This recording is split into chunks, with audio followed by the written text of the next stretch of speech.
ఎప్పుడో 16 ఏళ్ల క్రితం చనిపోయిన వైఎస్ రాజశేఖర రెడ్డి మీద నాకెందుకు కోపం ఉంటుంది అని అంటూనే ఆంధ్రజ్యోతి ఎండి వేమూరి రాధాకృష్ణ గారు మళ్ళీ వైఎస్ రాజశేఖర రెడ్డి వ్యక్తిత్వం పైన ఈరోజు దాడి చేశారు. తెలంగాణలో రేవంత్ రెడ్డికి ఎవరెవరైతే ముఖ్యమంత్రి పదవికి పోటీ వస్తారో అలాంటి కాంగ్రెస్ సీనియర్ నాయకులందరినీ వీకెండ్ చేయడంలో భాగంగానే ఒక పద్ధతి ప్రకారం బట్టి విక్రమార్క మీద కూడా ప్రచారం చేస్తూ ఉన్నారు అన్న విమర్శ ఉంది. నేను రాజశేఖర రెడ్డి శిష్యుడిని కాబట్టి ఆయన మీద కోపాన్ని రాధాకృష్ణ నా మీద కూడా చూపెడుతున్నారేమో అని ఇటీవల బట్టి వ్యాఖ్యానించారు. దీని నేపథ్యంలోనే ఈ వారం వీకెండ్ కామెంట్ రాసిన రాధాకృష్ణ గారు 16 ఏళ్ల క్రితం చనిపోయిన వైఎస్ రాజశేఖర రెడ్డి మీద నాకెందుకు కోపం ఉంటుంది అని అంటూనే ఈ దేశంలో అవినీతికి నాంది పలికిందే వైఎస్ రాజశేఖర రెడ్డి అంటూ ఒక లైన్ రాశారు. అయితే దగ్గుబాటి వెంకటేశ్వరరావు గారు తన పుస్తకంలో చెప్పిన మాటల ఆధారంగానే అసలు ఈ దేశంలో ఈ రాష్ట్రంలో అవినీతికి నాంది పలికింది ఎవరు అన్నది కూడా ఒక నిర్ధారణ కొద్దాం. ముందుగా రాధాకృష్ణ గారు ఏం రాశారు అంటే, ఉమ్మడి ఆంధ్రప్రదేశ్ లో రాజశేఖర రెడ్డి ప్రారంభించిన కమిషన్ల విధానం ఇప్పుడు దేశవ్యాప్తంగా అన్ని రాష్ట్రాల ముఖ్యమంత్రులకు ఆదర్శంగా మారింది. కాకపోతే ఒక్కో రాష్ట్రంలో ఒక్కో పర్సెంటేజ్ అమల్లో ఉంది అంటూ రాశారు. దాంతో పాటు రాజశేఖర రెడ్డి ప్రవేశపెట్టిన ఈ కమిషన్ల విధానాన్ని రాష్ట్రాలు విడిపోయిన తర్వాత కూడా ఆయా ముఖ్యమంత్రులు కొనసాగిస్తూ ఉన్నారని కూడా రాశారు. అంటే ఇప్పుడు తెలంగాణలో రేవంత్ రెడ్డి గారు, ఏపీలో చంద్రబాబు నాయుడు గారు కొనసాగిస్తున్నారు అని రాశారు. కాకపోతే దీని మొత్తానికి రాజశేఖర రెడ్డి కేంద్ర బిందువు, ఆయనే మొదలు పెట్టింది అని రాశారు. ఇది నిజమా? దగ్గుబాటి వెంకటేశ్వరరావు గారు సరే అంతకంటే ముందు 2004లో ఇంకా రాజశేఖర రెడ్డి గారు ముఖ్యమంత్రి కాకముందే 2004 సమయంలోనే tehalka.com ఒక సంచలనాత్మకమైన కథనాన్ని ప్రచురించింది. ఈ దేశంలో అత్యంత ధనిక ముఖ్యమంత్రి చంద్రబాబు నాయుడు గారే, ఆయన ఆస్తుల విలువ 10,000 కోట్లు. అంటే 2004లో 10,000 కోట్ల రూపాయలు అంటే ఇప్పుడు లక్షల కోట్లు ఆ వాల్యూ అని రాస్తే, ఆ తర్వాత చంద్రబాబు నాయుడు గారు ఆ కథనాన్ని ఇచ్చేయించడానికి ఎంత ఇబ్బంది పడ్డారో అందరికీ తెలుసు. సరే తెహల్కా అంటే ఏదో రాసింది అనుకుందాం.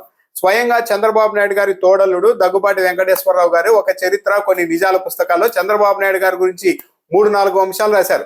దాన్ని బట్టే ఈ కమిషన్ల విధానం, ముడుపులు తీసుకునే వ్యవహారం ఎవరు మొదలు పెట్టారన్నది అర్థమవుతుంది. ప్రతి ఒక్కరికి తెలుసు, రాజశేఖర రెడ్డి గారి కంటే ముందే చంద్రబాబు నాయుడు గారు ముఖ్యమంత్రి అయ్యారు. దగ్గుబాటి వెంకటేశ్వరరావు గారు రాసింది ఎన్టీఆర్ గారు ముఖ్యమంత్రిగా ఉన్న సమయంలోనే చంద్రబాబు నాయుడు గారు అప్పుడు కీలక పాత్ర పోషిస్తూ ఉండేవాళ్ళు. ఈ రాష్ట్రంలో సారా బాటిలింగ్ ప్లాంట్ల ఏర్పాటుకు ప్రభుత్వం సిద్ధమైంది. ప్రైవేట్ వ్యక్తులకి ఆ కాంట్రాక్ట్ ఇవ్వాలి అనుకుంది. ఆ సమయంలో చంద్రబాబు నాయుడు గారు స్వయంగా కారు నడుపుకుంటూ తాజ్ బంజారాకు వెళ్ళి అక్కడ తమిళనాడుకు చెందిన పురుషోత్తం అనే కాంట్రాక్టర్ ని కలిసి 3 కోట్ల రూపాయలు, ఏది సారా బాటిలింగ్ ప్లాంట్ నీకే ఇప్పిస్తా కాంట్రాక్ట్ అని చెప్పి 3 కోట్ల రూపాయలు డబ్బులు తీసుకొని వాటన్నింటినీ గోనె సంచుల్లో వేసుకొని స్వయంగా ఆయనే కారు నడుపుకుంటూ వెళ్ళి కారు నడుపుకొని వచ్చారు. ఈ విషయం తెలిసిన తర్వాత ఎన్టీఆర్ గారు ఈ సారా బాటిలింగ్ ప్లాంట్లను ప్రైవేట్ వ్యక్తులకు ఇవ్వడానికి వీల్లేదని ప్రభుత్వంలో ఆధీనంలోనే ఏర్పాటు చేశారు. దాంతో ఆ 3 కోట్లు ఇచ్చిన పురుషోత్తం అనే వ్యక్తి చంద్రబాబు నాయుడును పలుమార్లు బెదిరించారు ఈ వ్యవహారం బయట పెడతానని. దాంతో అంతో కొంత డబ్బు మళ్ళీ వెనక్కి ఇచ్చేశారని స్వయంగా దగ్గుబాటి వెంకటేశ్వరరావు గారే తన పుస్తకంలో రాశారు. మరి అప్పటికి రాజశేఖర రెడ్డి ముఖ్యమంత్రి కాదు కదా, ఇంకా మరి ఎవరు కమిషన్లు తీసుకునేది? అంటే కమిషన్లు వేరు, ముడుపులు వేరా? 3 కోట్ల రూపాయలు ఒక కాంట్రాక్టర్ దగ్గర నుండి తీసుకొని వస్తే దాని కమిషన్లు అనరా? దాంతోపాటు దగ్గుబాటి వెంకటేశ్వరరావు గారే రాశారు, చంద్రబాబు నాయుడుకి సంబంధించిన విష్ణుప్రియ హోటల్ నష్టాల్లో ఉంటే దాన్ని కడప జిల్లాకు చెందిన బలరాం రెడ్డి అనే వ్యక్తికి ఎక్కువ డబ్బులు తీసుకొని మరి దాన్ని అడ్డగట్టి ఆ ఒప్పందంలో భాగంగా ఆ తరువాత జెడ్పీ చైర్మన్ పదవి కూడా చంద్రబాబు నాయుడు గారు ఇప్పించారని స్వయంగా దగ్గుబాటి వెంకటేశ్వరరావు గారే రాశారు. మరి ఇది కమిషన్ల వ్యవహారం కాదా? ఇది ముడుపుల వ్యవహారం కాదా? అన్నింటికి మించి చంద్రబాబు నాయుడు గారిని చిత్తూరు జిల్లాకు సంబంధించిన తెలుగుదేశం పార్టీ కార్యకర్తలు, నాయకులంతా టార్చ్ లైట్ మంత్రి అనే వాళ్ళని దగ్గుబాటి వెంకటేశ్వరరావు గారే చెప్పారు. ఈ విషయం ఎందుకు చెప్పారు? కాంగ్రెస్ పార్టీలో చంద్రబాబు నాయుడు గారు మంత్రిగా ఉన్నప్పుడు, చిన్న నీటిపారుదల శాఖ మంత్రిగా ఉన్నప్పుడు కాంట్రాక్టర్ల నుంచి డబ్బులు వసూలు చేసేవారు. ఎవరైనా కాంట్రాక్టర్ డబ్బులు ఇవ్వకపోతే రాత్రి వేళ టార్చ్ లైట్ తీసుకొని నేను ప్రాజెక్టును పరిశీలిస్తున్నాను, పనుల నాణ్యతలను పరిశీలిస్తున్నాను అంటూ వెళ్ళేవారు. దాంతో బెంబేలు ఎత్తిపోయిన కాంట్రాక్టర్లు వెంటనే వచ్చి చంద్రబాబు నాయుడు గారికి ముడుపులు ఇచ్చుకునే వాళ్ళని స్వయంగా దగ్గుబాటి వెంకటేశ్వరరావు గారే రాశారు. అప్పటికి రాజశేఖర రెడ్డి గారు ఇంకా ముఖ్యమంత్రి కాదు. మరి ఈ సాంప్రదాయాలన్నీ ఎక్కడి నుండి మొదలయ్యాయి? అంతెందుకు, ఈనాడులోనే ఒక కార్టూన్ వేశారు, దాన్ని కూడా దగ్గుబాటి వెంకటేశ్వరరావు గారు ప్రస్తావించారు తన పుస్తకంలో. ఏంటి, ఒక ముసలామె తెలుగుదేశం పార్టీ కేంద్ర కార్యాలయం వద్దకు వచ్చి అప్పట్లో చంద్రబాబు నాయుడు గారిని కలవాలి అన్నారంట.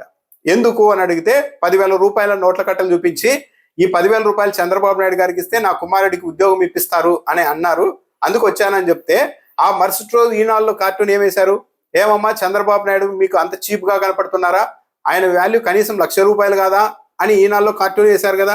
దగ్గుబాటి వెంకటేశ్వరరావు గారు కూడా చెప్పారు కదా. ఈ రాష్ట్రంలో ప్రతి ఒక్కరికి తెలుసు ఎన్నికల్లో డబ్బులు పంచడం అనేది ఎక్కడి నుండి మొదలు పెట్టారో, దాన్ని మొదలు పెట్టింది ఎవరు, ఏ ఉప ఎన్నికల నుంచి మొదలు పెట్టారు అన్నది అందరికీ తెలుసు.